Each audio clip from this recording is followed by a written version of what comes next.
Miami, you're up next in the 2026 season outlook and predictions. And just a fair warning, you're going to hate my prediction. I love this graphic because this is essentially what Malik Willis walked into once he signed with the Miami Dolphins. I'm not joking. After they cut Tua, Bradley Chubb, and Tyreek Hill and traded away Jalen Waddle amongst the other departures, the Miami Dolphins might have had the worst roster I have ever seen in my life. And I like to pride myself on knowing most of the NFL players.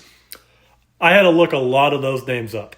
Now, obviously that was before free agency and that was before the draft, so they added a lot of talent because it was not that hard to. But it's going to be a long year for Miami, and I know what they're doing. They're basically tearing it down from the very bottom and building it back up. I respect that. I like that. I'm glad they got off Tua, even if it's an $86 million dead cap. I like what they've done. I'm a fan of this rebuild. It's just going to take a while. And by a while, I mean, it's not a good team whatsoever. Outside of Devon Achane, who's going to be amazing this year. Malik Willis, we'll see. We'll see. He only had a couple great games in Green Bay. You're betting on potential. I don't think it's a bad bet because he's definitely better than Quinn Ewers. But your wide receiver and tight end core, yikes. Because if you ask an average NFL fan, I don't think they're naming anyone on this roster, maybe outside of Malik Washington. Maybe. And then defensively, I think, and it would not surprise me, if you trade Jordan Brooks before the trade deadline to get some sort of value out of him.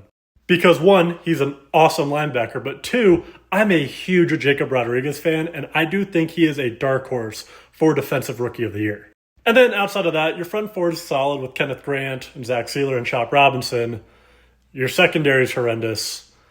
This defense is really bad. The whole Miami Dolphins is really bad. And I'm sorry, I'm not trying to pile on, but even Dolphins fans, you have to know, it's going to be a long season, but hopefully it's worth it in 2 to 3 years. So when talking then ceiling versus floor, I don't have a high ceiling for the Dolphins, but I will go 4-13 just on the off chance Malik Willis is somewhat awesome. But I still think you're going to be drafting a quarterback next year, whether that's Lenora Sellers or Arch Manning, because I think you're going to be drafting very high. And then I have the floor at 0-17 because I think without a doubt this is the worst roster in the NFL, and you're going to trade any veteran possible that has a little bit of value just to get some draft picks back. But I don't have you going 0-17. I have you going 1-16. I have you actually beating the Bengals in week 5 because the Bengals bye week is the following week, and I think that's just the biggest trap game possible. Last in the division, last in the conference, last in the NFL though. Long season. Good luck, Miami. Let me know if you agree or disagree in the comments down below.